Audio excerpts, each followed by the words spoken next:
Hello, my name is Andrew. And my name is Helen.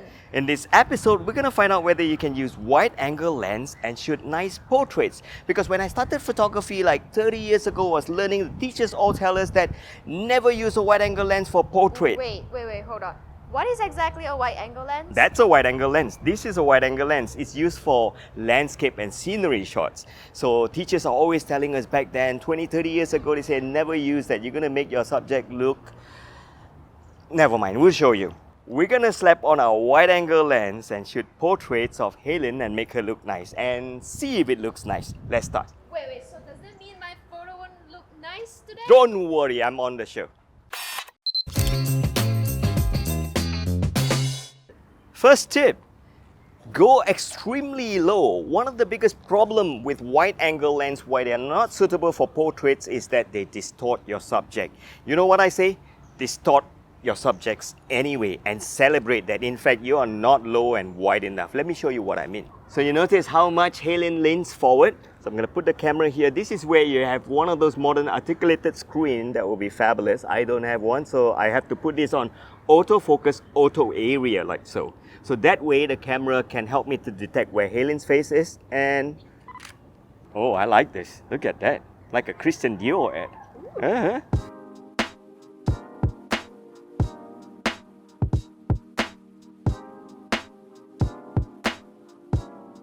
Tip number 2, did you watch this episode, one of our most popular episodes on this channel, where I taught how to use railings like this to get a foreground lead into your viewer's eyes?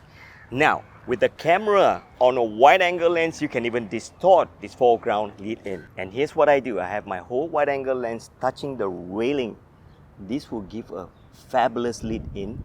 Focus on Helen, recompose. I've got my flash tilted up a little bit, do you notice this? And take that shot. Fabulous. And tip number 3, come right here. You were probably thinking that with a wide-angle lens, I got to go really crazy with the composition and the angles. You don't exactly need to do that all the time. If you look at fashion photography, if there's anything that I learned from that industry, it's called environmental portraiture or environmental fashion shoots. What they do is that they celebrate the location they're in. And a wide-angle lens, so I have an 11:16 that I can play with the zoom. I'm gonna just squat down and look at that fantastic sky. It's just waiting to pour again. Fire my flash on the TTL mode. Focus on Helen. And look at this shot. Isn't it fantastic? This is called an environmental portrait, where you celebrate the location you're in. And fashion photographers do that a lot, especially when they travel to exotic locations. You gotta show people that they went to exotic locations. The next tip, building on to shooting from extreme low angle. Go onto your camera's menu and turn on the timer of self-timer. And in my camera, I can actually decide how long this is going to be. I'm going to choose 10 seconds so that Helen has enough of time to prepare herself. It's going to take 3 shots and the interval between shots. So good cameras would have 3 things. The first one is the self-timer delay. How many seconds before the camera starts clicking? That will allow your subject to prepare herself. And then the number of shots is going to take 3 sequential shots, and the interval between the shots, I'm going to bring this down to 0.5 of a second.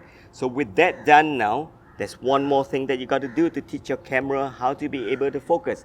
I'm going to teach it to focus on autofocus continuous with 3D tracking, because I want Helen to do this. Right, that's it. It's that simple. Okay? So the flash is on. The ceiling looks fantastic. You ready? So you're going to hear beep beep sound. They're going to so it's going to get more rapid. Okay? All right, I'll tell you when. Too soon. She has one job. Jump over the camera. Oh, just about nothing. Just a nice ceiling.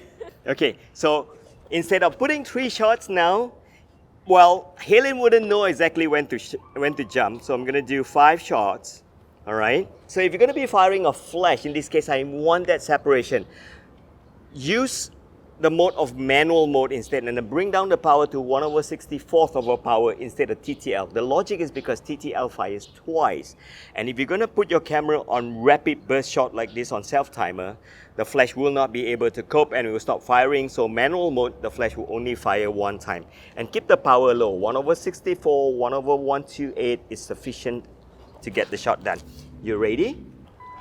So just look at the camera and yeah, your face is more important than anything else. Yeah. Oh, there you got it. Look at that. Look at that. Fantastic. Look at the background. The background is fantastic. So we're going to include this in the background, and wide angle does this fabulously. But that's one problem. Heilin's face is going to get distorted. If you look at me, look at me. Yeah, you're going to get distorted. So you know what? That's one trick that I do all the time. Don't look at the camera. Do a Richard Avedon model look away. Right. And then chin down a little bit. Suck in your tummy a little bit. Protrude your chin a little bit always. Right. That's nice. And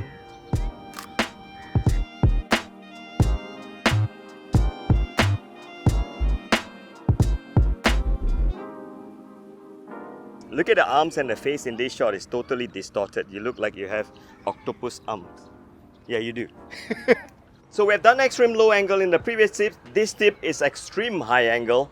This is what I want you to do. Just walk up here slowly. First thing you got to do, photographer, is to turn your autofocusing to autofocus continuous or servo mode like this, and then have the camera track Heilin. So I'm going to turn on my 3D tracking. Okay. And when I say walk, you just need to walk. And 1, 2, go. Go. You can walk faster. I'm faster than that. Okay. Alright, at one point you're going to see that her head is going to get distorted. This is the original problem that we talk about when it comes to a wide angle lens. Distorting your subject's face. So how do we do this? When you walk up, look this side. Okay, look Alright? this side. Yes. Okay, you can walk faster, yeah, remember? And 1, 2, go. Right, turn more to your left hand side. Yeah, that's nice. Chin up. Right, that's it. So as you can see, she is not that distorted anymore.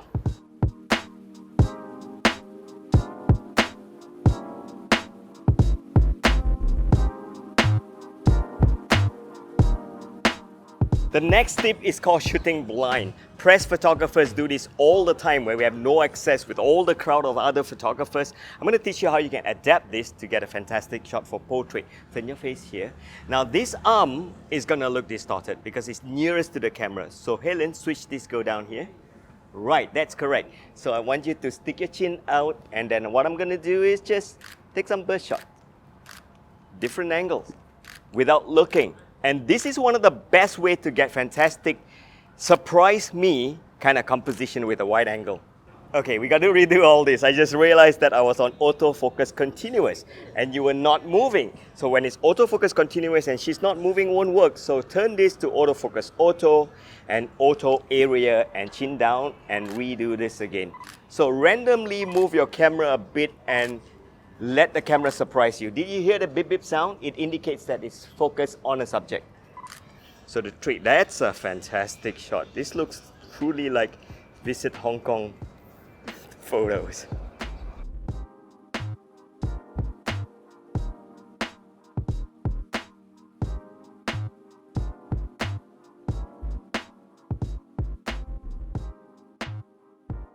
And viewers, the next tip, try this. Get your subject to hold a prop and stick it really near to your camera. And focus on the prop, take a shot, and focus on your subject, take another shot.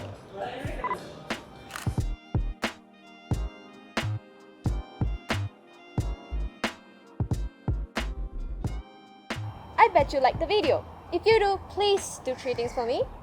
First, like this video. Second, share this video. And third, click on the subscribe button. And she has 3 things that she wants you to do. I only have 1. Visit our website. We just launched a new e-learning course, How to be a Successful Freelance Photographer. This will teach you how you can systematically, foolproof way of making money from photography full-time or even part-time and not tied down to one genre, one studio, and photography is still going to be fun, profitable. Check out this course. Oh, and one more thing. This course has a Get Certified option, which means that when you complete this course, complete your assignment, you can have the option of getting yourself certified. So yeah, you're not only just learning, you're getting certificates to prove your competency as well. I'll see you soon. Okay, hang on. And the final tip of what I can tell you if you're doing portraits like this, you're squatting down the whole time doing shoots like this, don't suddenly stand up. I feel fainty now. Oh, this is not fun. I read somewhere yesterday that the lady got up after like squatting down for like 15-20 minutes, and then no, she just got up and what's this? That's what it's called. And she got up, she broke her nose, she fell down, she broke her nose and broke her teeth too. Wow. Yeah, that's vertigo. No, it's not. It's the hypotension one. Hypotension. You got it? This way, not. Because I use my right leg. She uses her right leg. So you know what? I have to turn it this way now. Okay, is it better? Yeah. Yeah, I think so. Okay, so go. Hey, that's not too bad. Yeah, so if you can have your head a little bit more, and that baggy pants is kind of nice. It looks like, you get what I'm saying? You don't, right? No. Never mind, just do. Never mind, just do.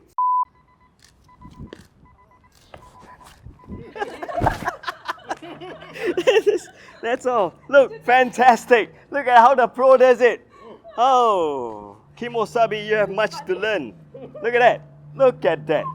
When God gives you an ugly face, He gives you camera skill. And then when God makes you pretty, you can't jump for shit.